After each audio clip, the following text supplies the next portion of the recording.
Haleluya, haleluya, haleluya. Saya buka dulu ya. Nah, masker saya buka dulu. Haleluya, haleluya. Lega sekali rasanya. Ya sudah, kenapa saya pakai masker? Tentu saudara tahu semua. Hari-hari ini hampir semua orang diwajibkan untuk pakai masker kemanapun dia pergi. Sekalipun saya ada di dalam ruangan, di dalam mobil. Ya saudara-saudara, sekali lagi saya ucapkan Shalom Aleichem Bishem Yeshua HaMashiach. Saya bersyukur kali ini saya bisa hadir di tengah saudara. Dan di situasi yang sulit ini saya juga tetap ingin berbagi berkat-berkat rohani buat saudara semua. Ya, saudara-saudara, hari-hari ini kita tahu bahwa hidup kita seakan-akan semakin sulit di dunia ini. Ya, buka usaha sudah sulit, perputaran keuangan kita sudah sulit. Mau bisnis apa saja rasanya sulit hari ini. Ya, kemanapun kita pergi juga nggak nyaman di dunia ini. Kenapa? Ya, tentu saudara tahu. Di mana hari ini kita melihat situasi bangsa kita Indonesia sedang dalam kondisi prihatin, saudara. Dalam kondisi ya pergumulan yang berat.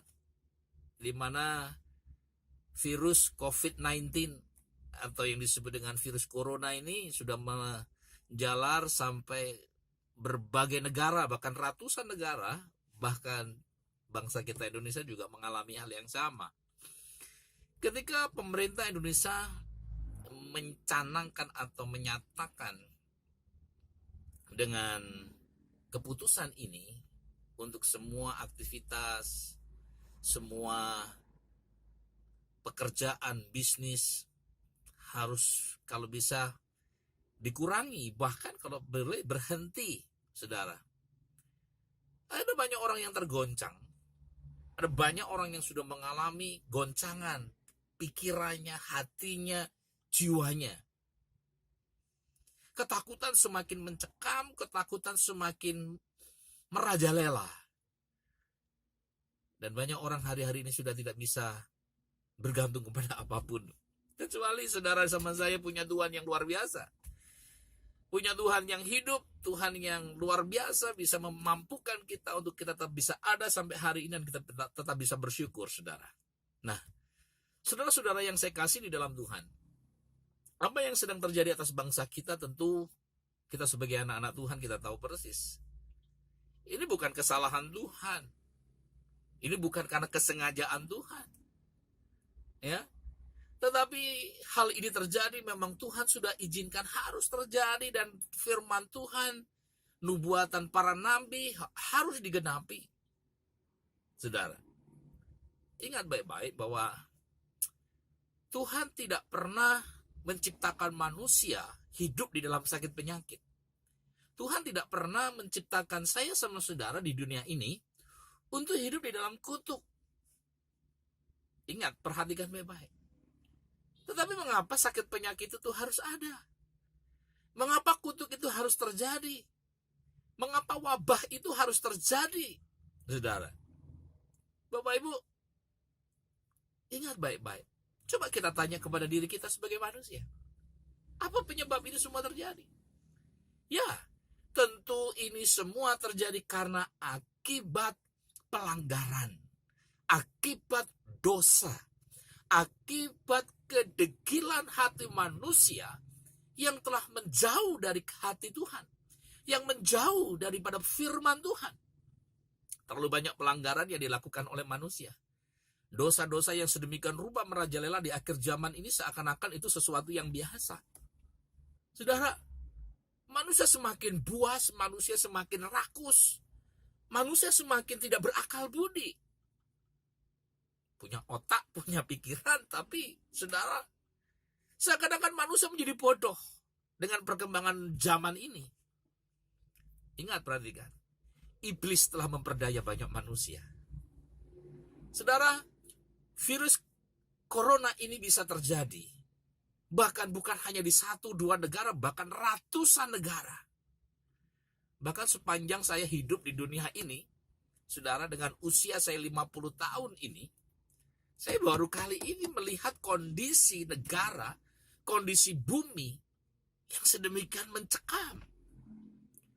Manusia dalam kondisi ketakutan seperti seakan-akan bumi ini sudah dipenuhi dengan zombie. Ya, saudara, banyak orang sudah mulai ketakutan keluar, buka usaha, ya, kumpul dengan keluarga, ya, kumpul-kumpul dengan teman-teman di kafe, di mana saja, mulai sudah dibatasi. Seakan-akan mereka sedang mengalami ketakutan. Saudara, seperti mereka sedang berhadapan dengan zombie yang siap menggigit lehernya, lalu dia tertular juga menjadi zombie. Saudara, perhatikan, inilah dunia kita sekarang. Kita nggak bisa lari kemanapun. Kita nggak bisa bersembunyi kemanapun. Tetapi ingat, saudara dan saya adalah anak-anak Tuhan. Bapa Yahweh beranugerah atas kita. Di dalam pengurapan, dalam kuasa otoritasnya. Yang Roh Kudus sudah taruh dalam hati saya sama saudara. Pegang baik-baik. Saudara nggak bisa lari kemanapun. Saudara nggak bisa pergi kemanapun. Kecuali saudara hanya satu hal yang bisa kita lakukan. Duduk diam di bawah kaki Tuhan. Rendahkan hatimu. Cari wajah Tuhan. Masuk dalam hadirat Tuhan.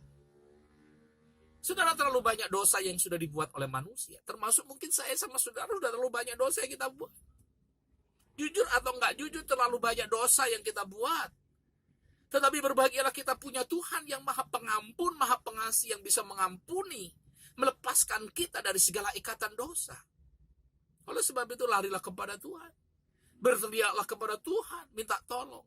Oh ya Tuhan Yeshua, Engkau adalah keselamatan, Engkau adalah salvation-ku. Saudara, ini penting, saudara. Sebab kebenaran hanya ada di dalam Yeshua HaMashiach. Tidak ada di tempat yang lain.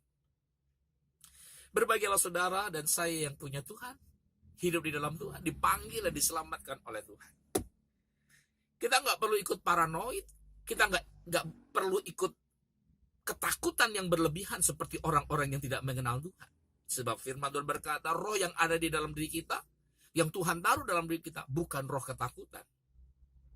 Oleh sebab itu kita nggak boleh takut. Kenapa? Roh Kudus, Ruach HaKodes, yang Tuhan sudah taruh dalam diri kita, powernya, kuasanya jauh lebih besar dari apa yang ada di luar sana. Termasuk virus corona. Amin, saudara. Haleluya. Saya berbahagia sekali bisa hadir di tengah-tengah saudara di masa sulit ini. Gereja ditutup, tempat-tempat ibadah kita ditutup, dan itu harus sebuah kewajiban dari peraturan pemerintah yang sudah dikeluarkan. Gereja-gereja diliburkan ibadah-ibadah hari Minggu, ya, dan kita diminta untuk ibadah di rumah masing-masing dengan keluarga sendiri, keluarga kecil kita. Oh, bagi saya nggak ada masalah. Hamba Tuhan tidak perlu takut kehilangan persembahan. Tidak perlu takut kehilangan perpuluhan. Percayalah, jemaat yang kau layani adalah jemaat yang takut akan Tuhan. Mereka memiliki tanggung jawab kok. Sekalipun dia nggak pergi ke gereja, dia nggak berkumpul, dia akan menyisihkan keuangan mereka. Dan ketika mereka nanti akan bertemu kembali, semua apa yang dikumpulkan itu akan diberikan, dipersembahkan untuk Tuhan. Jadi kas gereja nggak perlu takut kekurangan. Karena jemaat Tuhan yang saudara layani adalah jemaat Tuhan yang sungguh-sungguh dia mengerti firman. Takut akan Tuhan. Hidup kita bergantung kepada Tuhan. Keuangan kita tergantung kepada Tuhan. Dia adalah sumber segalanya. Amin. Dan saya berdoa saudara, di masa-masa sulit semacam ini, kita nggak perlu saling menyalahkan satu dengan yang lain. Kita nggak perlu cari kesalahan si A, si B. Kita menyalahkan pemerintah, langkah pemerintah, ini dan itu. Nggak perlu, saya pikir. Tapi yang perlu kita lakukan adalah introspeksi diri kita masing-masing dan jagalah kesehatan kita masing-masing. Karena virus corona ini bukan main-main loh. Ya, ini nggak bisa kita anggap enteng, nggak bisa kita anggap sembarangan. Bukan berarti kalau saya pakai masker semacam ini, lalu sudah berkata, wah, Pastor Petrus Effendi nggak punya iman. Saudara, saya kasih tahu, nggak seperti itu. Berjaga-jaga, waspada itu penting. Kita nggak mau mati konyol karena kebodohan. Tuhan kasih hikmat, Tuhan kasih akal budi sama kita. Jadi mari saudara, kalau pemerintah menganjurkan kemanapun kita pergi, pakailah masker. Pakai masker. Apa ruginya sih kita pakai masker? Ya, ini bukan lelucon. Ini bukan sesuatu yang kita anggap sepele. Karena virus corona ini di mana-mana loh, saudara. Tetapi ingat, Mazmur pasal yang ke-91, di sana dicatat dengan jelas bahwa engkau akan ditudungi oleh Yahweh. Bapa Yahweh akan menudungi kita. Tuhan akan menudungi kita, melindungi, mengcover saya sama saudara. Jadi nggak perlu takut. Kemanapun pergi pun kok nggak perlu takut. Tapi pakai masker, pakailah.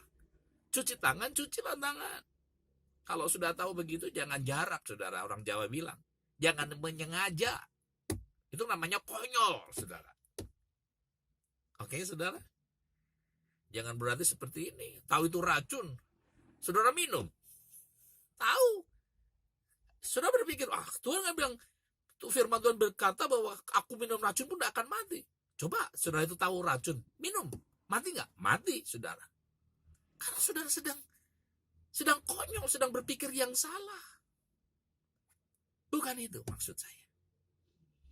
Jadi saudara pakai masker, ya saudara pakai pencuci tangan, ya semacam yang saya pakai ini, pembersih tangan. Harus, karena apa? Demi kesehatan kita sendiri. Tunjukkan bahwa kita anak-anak Tuhan itu orang-orang yang disiplin, orang yang taat peraturan. Kenapa? Karena pemerintah itu dipilih oleh Tuhan. Dan Tuhan menaruh otoritas atas mereka. Menaruh wewenang atas mereka. Jadi mari jangan kita lawan. Ikuti aja. Kenapa? Selama itu demi kebaikan untuk orang banyak. Demikian juga, segala apa yang sedang terjadi hari ini, mari kita mengingat bahwa ini semua adalah tanda-tanda bahwa kejahatan itu sudah terlalu banyak dan sudah melukai hati Tuhan. Saudara. Jadi kalau hari-hari ini pemerintah mengatakan bahwa saudara harus tinggal di rumah, tidak boleh pergi kemana-mana, ibadah di rumah saja. Nggak perlu protes. Kenapa? Firman Tuhan berkata dalam Yesaya pasal yang ke-26 pun tercatat di sana. Coba saya akan bacakan buat saudara di dalam Yesaya pasal yang ke-26. Ya, ayat yang ke-20 demikian firman Tuhan. Yesaya 26 ayat yang ke-20 dikatakan begini. Mari bangsaku masuklah ke dalam kemahmu. Ya, atau dalam terjemahan yang lain berkata, masuklah ke dalam kamarmu. Tutuplah pintumu, sesudah engkau masuk, bersembunyilah barang sesaat lamanya sampai amarah itu berlalu. Saudara, kalau kita melihat dari konteks ayat ini, sejarah bangsa Israel pernah mengalami kondisi yang seperti ini. Seperti itulah, seperti penghukuman yang Tuhan izinkan terjadi. Lalu bagaimana umat Tuhan menyikapi ini? Tuhan kasih aturan. Tuhan kasih peraturan buat kita. Tuhan kasih peringatan kepada kita. Masuklah ke rumahmu, ke kamarmu, ke kemahmu. Dan bersembunyilah sesaat di sana. Sampai masa waktunya telah tiba engkau harus keluar. Kita disuruh bersembunyi. Kalau sekarang bangsa Indonesia ini memunculkan satu peringatan untuk kita sama-sama harus tinggal di rumah, ya saudara jangan protes. Itu baik, itu firman Tuhan. Itu Alkitabiah, saudara. Ya. Ya kalau pemerintah mengatakan selama 14 hari ya saudara tidak boleh keluar kemana-mana, sekolah diliburkan, toko-toko harus tutup, bisnis-bisnis harus berhenti. Memang dampaknya luar biasa dalam perekonomian. Apalagi yang punya harus tagihan setiap bulan, punya cicilan, kredit motor, mobil, ya, saudara, ya, bayar kartu kredit dan sebagainya. Pusing sekali. Tapi perhatikan, bagaimana bijaknya Pak Presiden Joko Widodo menyikapi hal ini. Dia tidak membiarkan rakyatnya menderita loh. Sampai pidatonya Pak Jokowi pun berkata, jangan takut yang punya hutang cicilan di bank. Ya, bank swasta atau leasing dan sebagainya, tukang ojol, ya, taksi online, penarik taksi yang sudah terlanjur mengambil motor, mobil. Presiden berkata, ditangguhkan 1 tahun loh. Saudara, nggak mudah jadi presiden. Ini beban buat Pak Presiden kita. Tetapi kita berdoa supaya Tuhan kasih hikmat kepada presiden kita. Tetap dia berani terus berjalan, melangkah dengan hikmat yang Tuhan taruh di dalam hidupnya. Percayakan semua keputusan ada di pemerintah. Kita jangan mengambil keputusan sendiri yang konyol akhirnya membuat kacau, saudara. Jangan merasa sok rohani, merasa lebih hebat dari presiden lalu menyalahkan. No. Jangan. Oleh sebab itu hari ini, firman Tuhan jelas. Kalau kita hari ini, langkah yang harus kita lakukan adalah berdiam diri. Jangan pergi kemana-mana kalau nggak penting banget, saudara. Lebih baik sudah tinggal di rumah, berkumpul dengan keluarga. Ya, kalau bekerja pun harus bekerja. Batasi jam kerjamu. Jangan terlalu over. Ini bukan masanya untuk kita main-main. Masanya kita lebih dekat dengan Tuhan. Saudara yang kekasih, saya ingat satu firman Tuhan yang tercatat di dalam, saya coba bacakan ayat firman Tuhan di dalam Ulangan pasal yang ke-28, ayat yang ke-22. Dikatakan demikian, Yahweh akan menghajar engkau dengan penyakit paru-paru, dan dengan demam, dengan radang, dengan kebakaran yang hebat, dengan pedang, dengan gempa, dan dengan wabah hama. Dan mereka akan mengejar engkau sampai engkau apa? Binasa. Jadi perhatikan. Kenapa Tuhan Bapa Yahweh melakukan hal ini? Karena kejahatan manusia. Karena kebodohan, kedegilan hati manusia. Oleh sebab itu kita ini anak-anak Tuhan jangan ada di dalamnya. Mari kita bertobat. Mari kita hidup yang lebih baik. Kita hidup lebih sungguh membenahi hidup kita ini untuk lebih dekat dengan Tuhan. Amin. Apa yang sedang terjadi ini, saudara? Di dalam Ulangan 28-22 jelas. Di sini dicatat loh. Yahweh akan menghajar engkau dengan penyakit apa? Paru-paru. Dengan demam. Dengan radang. Dengan kebakaran hebat. Dengan pedang, dengan gempa. Dan dengan wabah hama. Dan mereka akan mengejar engkau sampai engkau binasa. Corona begitu. Menyerang, keradang, orang sakit demam. Akhirnya kalau nggak terlalu mati, saudara. Ingat, saudara dan saya harus dilakukan dari itu. Caranya, rendahkan hati dan bertobat. Minta ampun sama Tuhan. Dan mari kita lebih sungguh-sungguh dekat sama Tuhan. Saudara-saudara yang saya kasih dalam Tuhan, kiranya pertemuan kita kali ini, lewat video ini, mewakili saya untuk hadir di tengah-tengah saudara, di balik mimbar untuk berkhotbah. Tapi biarlah saudara-saudara merenungkan apa yang sudah kita dengar, apa yang sudah kita perhatikan bersama-sama dengan apa yang sudah saya bicarakan ini. Kiranya saudara-saudara semakin kuat, semakin teguh dan tetap sukacita di dalam Tuhan. Amin. Oleh sebab itu, saya berdoa buat saudara, kiranya saudara dijagai oleh Roh Kudus. Saudara tetap sehat, tetap kuat, tetap ada dalam sukacita. Jangan pernah saudara cemas, jangan pernah takut, sebab Tuhan menyertaimu. Kemanapun langkahmu pergi, Dia menyertai dan menggandeng tanganmu. Baca Mazmur 91, dan coba renungkan dari satu ayat ke ayat yang lain. Maka bagaimana janji Tuhan, janji Bapa Yahweh, sedang digenapi dalam hidup saudara. Amin. Mari saudara-saudara, saja kita bersama-sama berdoa. Dan kalau saudara ada di depan HP saudara, ketika melihat saya tampil di handphone saudara ini, saya minta saudara tutup mata. Ayo kita tutup mata, kita berdoa, dan buka hati kita untuk Tuhan. Mari kita berdoa. Bapa Yahweh yang maha besar, Bapa yang kami sembah di dalam putramu yang tunggal Tuhan kami Yeshua HaMasiah. Hamba-Mu sudah menyampaikan beberapa hal kepada anak-anak-Mu. lewat tayangan ini. Sekiranya mereka dikuatkan dan diteguhkan. Mereka tidak menjadi takut, tidak menjadi orang-orang yang khawatir dan bimbang. Tapi mereka menjadi orang-orang yang sungguh-sungguh mengasihi Tuhan. Terima kasih Bapa, berkati dimanapun anak-anakmu berada. Berkati kami semua, pagari tudungi kami dengan kuat kuasa-Mu. Jauhkan kami dari serangan corona, lepaskan kami dari yang jahat, dan biarlah kami tetap ada dalam pemeliharaan kesehatan yang datang daripada Tuhan. Terpujilah nama-Mu Bapa, berkati mereka, keuangan mereka, kehidupan mereka di masa yang sulit ini. Engkau adalah Yahweh Jireh, Bapa yang menyediakan, yang mencukupkan segala kebutuhan kami. Kami percaya Bapa, Engkau tidak akan pernah mempermalukan kami anak-anak-Mu. Terima kasih, berkati kami semua dengan sukacita dan pemeliharaan-Mu.